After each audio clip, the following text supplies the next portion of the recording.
Proverbe chapitre 26. Comme la neige en été et la pluie pendant la moisson, ainsi la gloire ne convient pas à un insensé. Comme l'oiseau s'échappe, comme l'hirondelle s'envole, ainsi la malédiction sans cause n'a point d'effet. Le fouet est pour le cheval, le mors pour l'âne, et la verge pour le dos des insensés. Ne réponds pas à l'insensé selon sa folie, de peur que tu ne lui ressembles toi-même. Réponds à l'insensé selon sa folie, afin qu'il ne se regarde pas comme sage. Il se coupe les pieds, il boit l'injustice, celui qui donne des messages à un insensé. Comme les jambes du boiteux sont faibles, ainsi est une sentence dans la bouche des insensés. C'est attacher une pierre à la fronte que d'accorder des honneurs à un insensé. Comme une épine qui se dresse dans la main d'un homme ivre, ainsi est une sentence dans la bouche des insensés. Comme un arquère qui blesse tout le monde, ainsi est celui qui prend en gage les insensés et les premiers venus. Comme un chien qui retourne à ce qu'il a vomi, ainsi est un insensé qui revient à sa folie. Si tu vois un homme qui se croit sage, il y a plus à espérer d'un insensé que de lui. Le paresseux dit: il y a un lion sur le chemin, il y a un lion dans les rues. La porte tourne sur ses gonds, et le paresseux sur son lit. Le paresseux plonge sa main dans le plat, et il trouve pénible de la ramener à sa bouche. Le paresseux se croit plus sage que cet homme qui répond avec bon sens.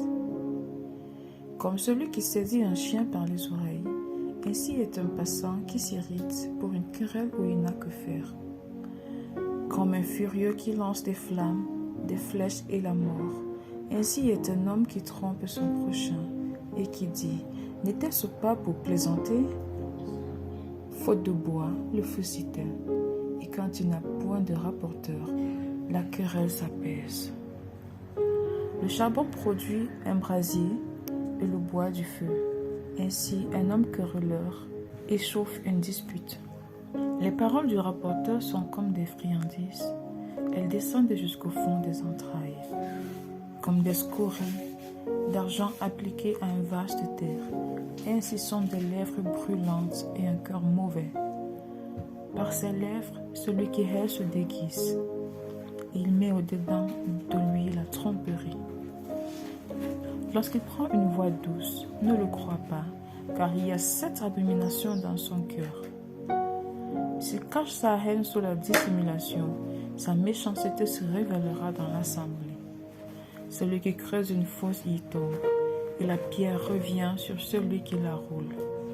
La langue fausse hait ceux qu'elle écrase, et la bouche flatteuse prépare la ruine. Amen.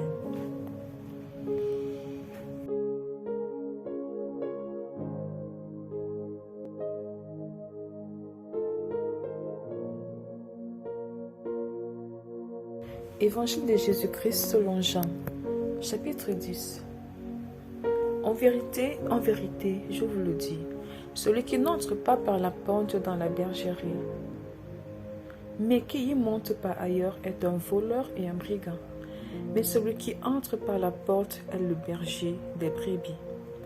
Le portier lui ouvre, et les brebis entendent sa voix. Il appelle par leur nom les brebis qui lui appartiennent, et il les conduit dehors. Lorsqu'il a fait sortir toutes ses propres brebis, il marche devant elles, et les brebis le suivent parce qu'elles connaissent sa voix. Elles ne suivront point un étranger, mais elles fuiront loin de lui, parce qu'elles ne connaissent pas la voix des étrangers. Jésus leur dit cette parabole, mais ils ne comprirent pas de quoi il leur parlait. Jésus leur dit encore: en vérité, je vous le dis, je suis la porte des brebis. Tous ceux qui sont venus avant moi sont des voleurs et des brigands. Mais les brebis ne les ont point écoutés. Je suis la porte. Si quelqu'un entre par moi, il sera sauvé. Il entrera et il sortira, et il trouvera des pâturages. Le voleur ne vient que pour dérober, égorger et détruire. Moi, je suis venu afin que les brebis aient la vie et qu'elles soient dans l'abondance. Je suis le bon berger. Le bon berger donne sa vie pour ses brebis. Mais le mercenaire, qui n'est pas le berger et à qui n'appartiennent pas les brebis, voit venir le loup, abandonne les brebis et prend la fuite. Et le loup les ravit et les disperse. Le mercenaire s'enfuit parce qu'il est mercenaire et qu'il ne se met point en peine des brebis. Je suis le bon berger. Je connais mes brebis et elles me connaissent. Comme le Père me connaît et comme je connais le Père, et je donne ma vie pour mes brebis. J'ai encore d'autres brebis qui ne sont pas dans cette bergerie. Celles-là, il faut que je les amène. Elles entendront ma voix et il y aura un seul troupeau, un seul berger. Le Père m'aime parce que je donne ma vie afin de la reprendre. Personne ne me l'ôte, mais je la donne de moi-même. J'ai le pouvoir de la donner et j'ai le pouvoir de la reprendre. Tel est l'ordre que j'ai reçu de mon Père. Il y eut de nouveau, à cause de ces paroles, division parmi les Juifs. Plusieurs d'entre eux disaient, « Il a un démon, il est fou, pourquoi l'écoutez-vous » D'autres disaient, « Ce ne sont pas les paroles d'un démoniaque. Un démon peut-il ouvrir les yeux des aveugles ?» On célébrait à Jérusalem la fête de la dédicace. C'était l'hiver. Et Jésus se promenait dans le temple, sous le portique de Salomon. Les Juifs l'entourèrent et lui disaient, « Jusqu'à quand tiendras-tu notre esprit en suspens? Si tu es le Christ, dis-le nous franchement. » Jésus leur répondit, « Je vous l'ai dit, et vous ne croyez pas. Les œuvres que je fais au nom de mon Père rendent témoignage de moi. Mais vous ne croyez pas, parce que vous n'êtes pas de mes brebis. Mes brebis entendent ma voix, je les connais et elles me suivent.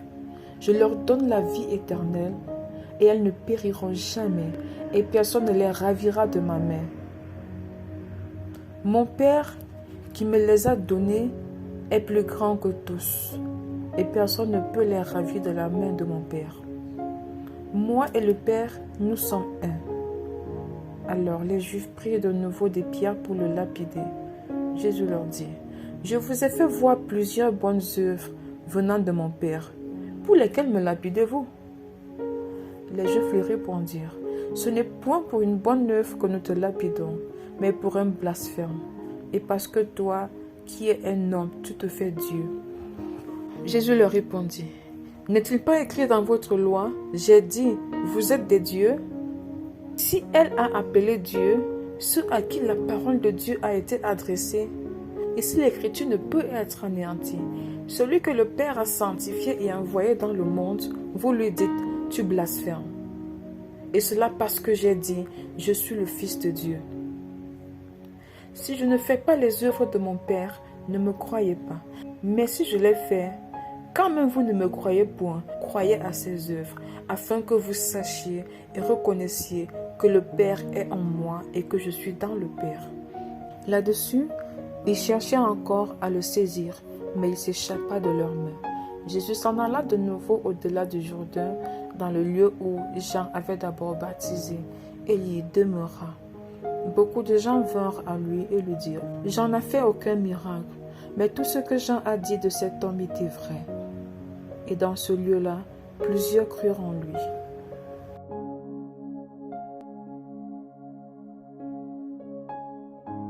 Jean chapitre 11. Il y avait un homme malade, Lazare de Béthanie, village de Marie et de Marthe, sa sœur. C'était cette Marie qui oignit de parfum le Seigneur et qui lui essuya les pieds avec ses cheveux. C'était son frère Lazare qui était malade.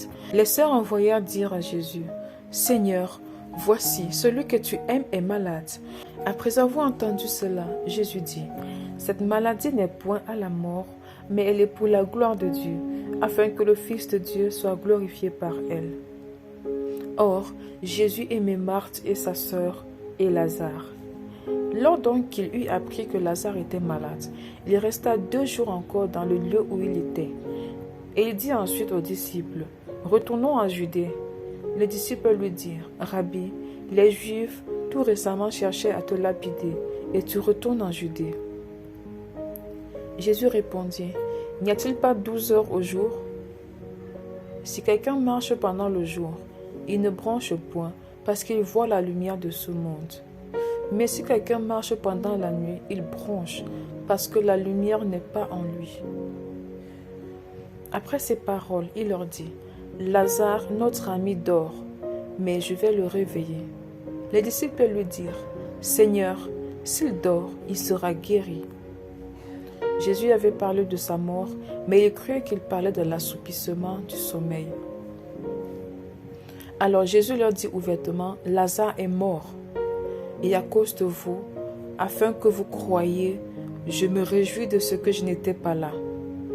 Mais allons vers lui. » Sur quoi Thomas, appelé Didyme, dit aux autres disciples, « Allons aussi, afin de mourir avec lui. » Jésus étant arrivé, trouva que Lazare était déjà depuis 4 jours dans le sépulcre.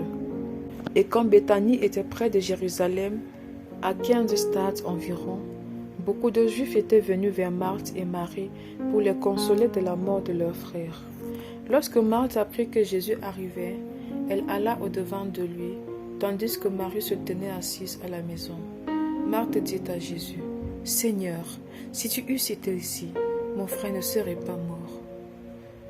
Mais maintenant même, je sais que tout ce que tu demanderas à Dieu, Dieu te l'accordera. » Jésus lui dit, « Ton frère ressuscitera. » « Je sais, lui répondit Marie, qui ressuscitera à la résurrection au dernier jour. » Jésus lui dit, « Je suis la résurrection et la vie. Celui qui croit en moi vivra, quand même il sera mort. Et quiconque vit et croit en moi ne mourra jamais. Crois-tu cela? » Elle lui dit, « Oui, Seigneur, je crois que tu es le Christ, le Fils de Dieu, qui devait venir dans le monde. » Ayant ainsi parlé, elle s'en alla, puis elle appela secrètement Marie, sa sœur, et lui dit, « Le Maître est ici, et il te demande. » Dès que Marie eut entendu, elle se leva promptement et alla vers lui. Car Jésus n'était pas encore entré dans le village, mais il était dans le lieu où Marthe l'avait rencontré.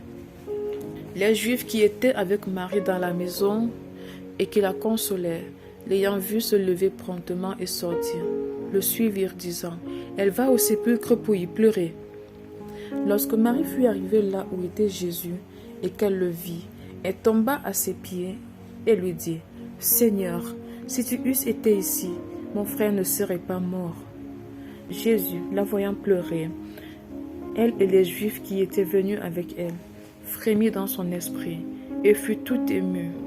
Et il dit, « Où l'avez-vous mis? » « Seigneur, lui répondirent-ils, viens et vois. » Jésus pleura.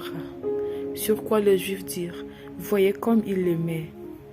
Et quelques-uns d'entre eux dirent, lui qui a ouvert les yeux de l'aveugle, ne pouvait-il pas faire aussi que cet homme ne mourût point? Jésus, frémissant de nouveau en lui-même, se rendit au sépulcre. C'était une grotte, et une pierre était placée devant.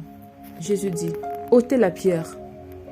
Marthe, la sœur du mort, lui dit, Seigneur, il sent déjà, car il y a 4 jours qu'il est là. Jésus lui dit, ne t'ai-je pas dit que si tu crois, tu verras la gloire de Dieu? Ils ôtèrent donc la pierre, et Jésus leva les yeux en haut et dit, Père, je te rends grâce de ce que tu m'as exaucé.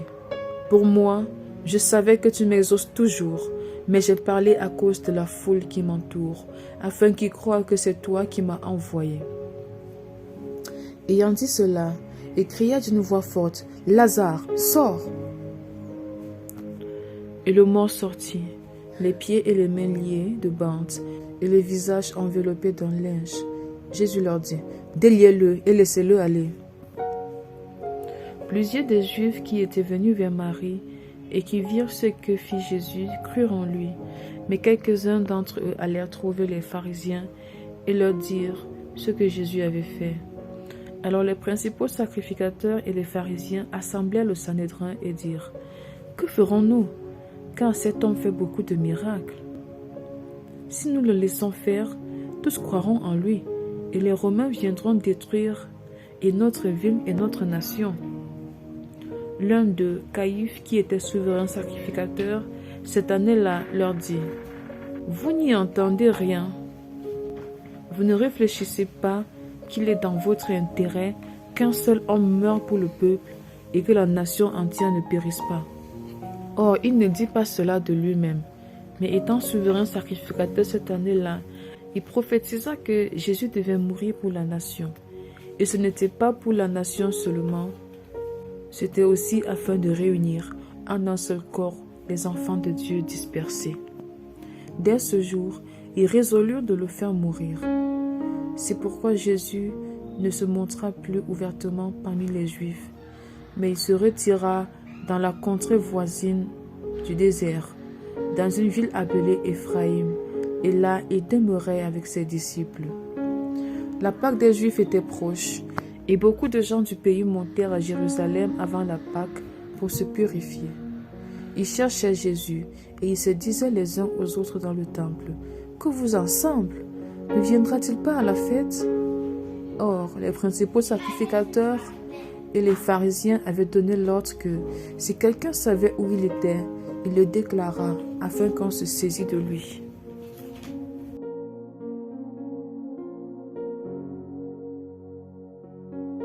Jean, chapitre 12. 6 jours avant la Pâque, Jésus arriva à Béthanie, où était Lazare, qu'il avait ressuscité des morts. Là, on lui fit un souper. Marthe servait, et Lazare était un de ceux qui se trouvaient à table avec lui. Marie, ayant pris une livre d'un parfum de nard pur de grand prix, oignit les pieds de Jésus, et elle lui essuya les pieds avec ses cheveux, et la maison fut remplie de l'odeur du parfum. Un de ses disciples, Judas Iscario, fils de Simon, celui qui devait le livrer, dit: Pourquoi n'a-t-on pas vendu ce parfum 300 deniers pour les donner aux pauvres? Il disait cela non qu'il se mit en peine des pauvres, mais parce qu'il était voleur et que, tenant la bourse, il prenait ce qu'on y mettait.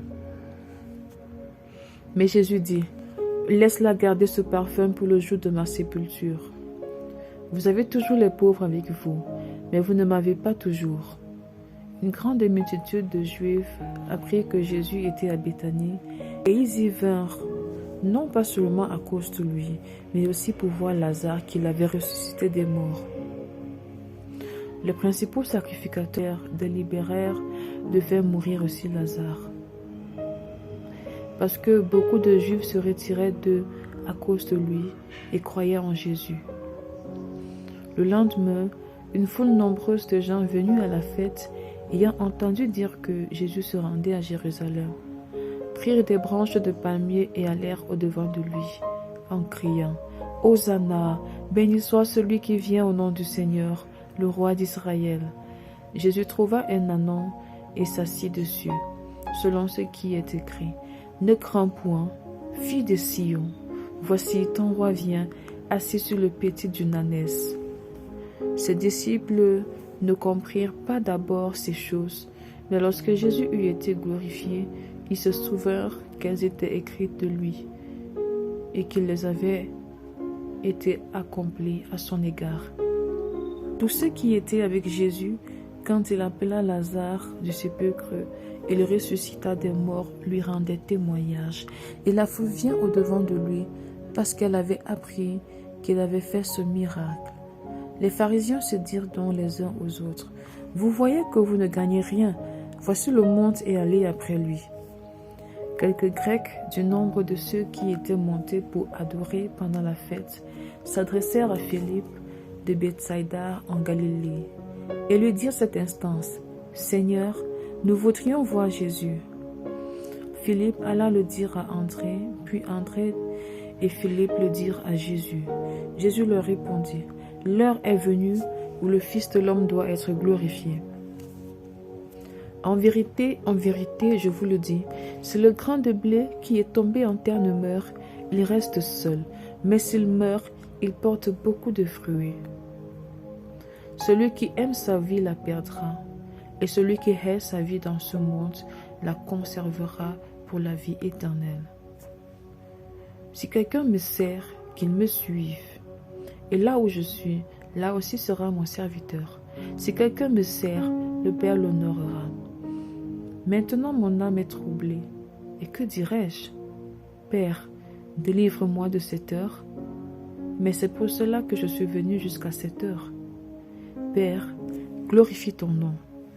Et une voix vint du ciel. Je l'ai glorifié, je le glorifierai encore. Alléluia. La foule qui était là et qui avait entendu disait que c'était un tonnerre. D'autres disaient, un ange lui a parlé. Jésus dit, ce n'est pas à cause de moi que cette voix s'est faite entendre, c'est à cause de vous. Maintenant a lieu le jugement de ce monde. Maintenant, le prince de ce monde sera jeté dehors. Et moi, quand j'aurai été enlevé de la terre, j'attirerai tous les hommes à moi. Et en parlant ainsi, il indiquait de quelle mort il devait mourir. La foule lui répondit, nous avons appris par la loi, ô Jésus. La foule lui répondit, nous avons appris par la loi que le Christ est mort éternellement. Comment donc dis-tu, il faut que le Fils de l'homme soit élevé? Qui est ce Fils de l'homme? Jésus leur dit, la lumière est encore pour un peu de temps au milieu de vous. Marchez pendant que vous avez la lumière, afin que les ténèbres ne vous surprennent point. Celui qui marche dans les ténèbres ne sait où il va. Pendant que vous avez la lumière, croyez en la lumière, afin que vous soyez des enfants de lumière. Jésus dit ces choses, puis il s'en alla et se cacha loin d'eux. Malgré tant de miracles qu'il avait faits en leur présence, ils ne croyaient pas en lui. Afin que s'accomplisse la parole qu'Ésaïe, le prophète, a prononcée. Seigneur, qui a cru à notre prédication et qui a le bras, et à qui le bras du Seigneur a-t-il été révélé? Aussi ne pouvait-il croire parce qu'Ésaïe a dit encore, il a aveuglé leurs yeux et il a endurci leur cœur, de peur qu'ils ne voient des yeux, qu'ils ne comprennent du cœur, qu'ils ne se convertissent et que je ne les guérisse. Ésaïe dit ces choses lorsqu'il vit sa gloire et qu'il parla de lui. Cependant, même parmi les chefs, plusieurs crurent en lui, mais à cause des pharisiens, ils n'en faisaient pas l'aveu, dans la crainte d'être exclus de la synagogue, car ils aimèrent la gloire des hommes plus que la gloire de Dieu. Or, Jésus s'était écrié, « Celui qui croit en moi, croit non pas en moi, mais en celui qui m'a envoyé. Et celui qui me voit, voit celui qui m'a envoyé. Je suis venu comme une brebis dans le monde, afin que quiconque croit en moi ne demeure pas dans les ténèbres. Si quelqu'un entend mes paroles et ne les garde point, ce n'est pas moi qui le juge, car je suis venu non pour juger le monde, mais pour sauver le monde. Celui qui me rejette et qui ne reçoit pas mes paroles a son juge. La parole que j'ai annoncée, c'est elle qui le jugera au dernier jour. Car je n'ai point parlé de moi-même, mais le Père qui m'a envoyé m'a prescrit lui-même ce que je dois dire et annoncer. Et je sais que son commandement est la vie éternelle. C'est pourquoi les choses que je dis, je les dis comme le Père me les a dites.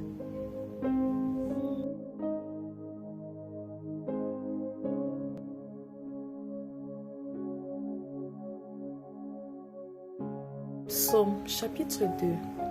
Pourquoi ce tumulte parmi les nations, ces vaines pensées parmi les peuples? Pourquoi les rois de la terre se soulèvent-ils et les princes se liguent-ils avec eux contre l'Éternel et contre son nom? Brisons leurs liens, délivrons-nous de leurs chaînes. Brisons leurs liens, délivrons-nous de leurs chaînes. Celui qui siège dans les cieux rit, le Seigneur se moque d'eux. Puis il leur parle dans sa colère. Il les épouvante dans sa fureur. C'est moi qui ai oint mon roi sur Sion, ma montagne sainte. Je publierai le décret. L'Éternel m'a dit, tu es mon fils, je t'ai engendré aujourd'hui. Demande-moi et je te donnerai les nations pour héritage, les extrémités de la terre pour possession. Tu les briseras avec une verge de fer. tu les briseras comme le vase d'un potier. Et maintenant, roi, conduisez-vous avec sagesse, juge de la terre, recevez instruction. Servez l'Éternel avec crainte et réjouissez-vous avec tremblement. Baisez le Fils de peur qu'il ne s'irrite et que vous ne périssiez dans votre voie, car sa colère est prompte à s'enflammer. Heureux tous ceux qui se confient en lui. Amen.